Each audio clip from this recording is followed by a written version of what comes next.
हमेशा सतर्क रहना चाहिए। एक जंगल में एक हिरन का बच्चा रहता था।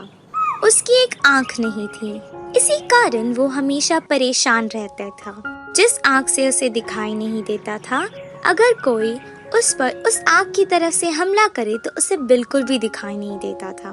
उसके सभी मित्र उसे कंडी कंडी कह के उसका मजाक उड़ाते थे, जिस कारण वो हमेशा दुखी रहा करता था। मेरे सभी मित्र कितने खुशी से खेलते हैं, मैं ही इस आग की वजह से हमेशा चिंतित रहती हूँ। ना जाने कौन सा खतरा मुझ पे वार कर दे, पता नहीं। इस खतरों से मैं कैसे बच सकूं? उसे शिकारियों से, जंगली जानवरों से हमेशा डर लगा रहता था। वो हमेशा यही सोचा करता था कि वो इन सब से कैसे बचे। बहुत सोचने पर उसे एक उपाय सूझा। तालाब से तो मुझे कोई खतरा नहीं, तो मैं एक काम करती हूँ। जिस आग से मुझे दिखाई नहीं देता, उसे मैं तालाब की ओर रखती हूँ, और जिस आग से मुझे दिखाई देता है, उससे मैं जंगल की तरफ देखती हूँ। अब मैं सुरक्षित हूँ।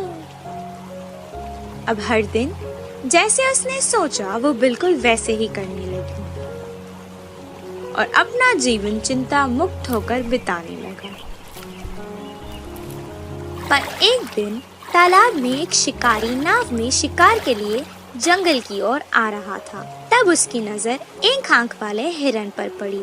ओहो, बिना कुछ किए ही मुझे मेरा शिकार मिल गया। हा हा। हिरन को उस शिकारी के आने की भनक भी नहीं पड़ी और वो अपना चारा खा रही थी। मैं एक शिकारी हूँ, मेरे हाथ में तीर कमान है। वो मुझे देखते हुए भी बिना डरे चारा कैसे खा रही है। अच्छा, शायद इसके दिन पूरे हो गए होंगे। उस शिकारी ने तीर चला दिया। तीर जाके हिरन के पैर पर लगा। हमारी बेचारी जख्मी हिरन तड़पते तड़पते अपनी जान बचाकर वहाँ से भाग निकली। मैं गलत थी। मैंने सोचा कि मुझे तालाब की ओर से कोई खतरा नहीं है, पर आज इसी सोच की वजह से मेरी जान भी जा सकती थी। जंगल में रहने वाले जानवर तो कहीं से भी सुरक्षित नहीं है, उनके लिए संकट कहीं से भी आ सकता है। उस दिन से वो हमेशा सतर्क रहती थी और हर तरफ अपनी नजर रखती थी। इसीलिए कहते हैं कि सतर्क रहने में ही हमारी और हमारे जीवन की भलाई है।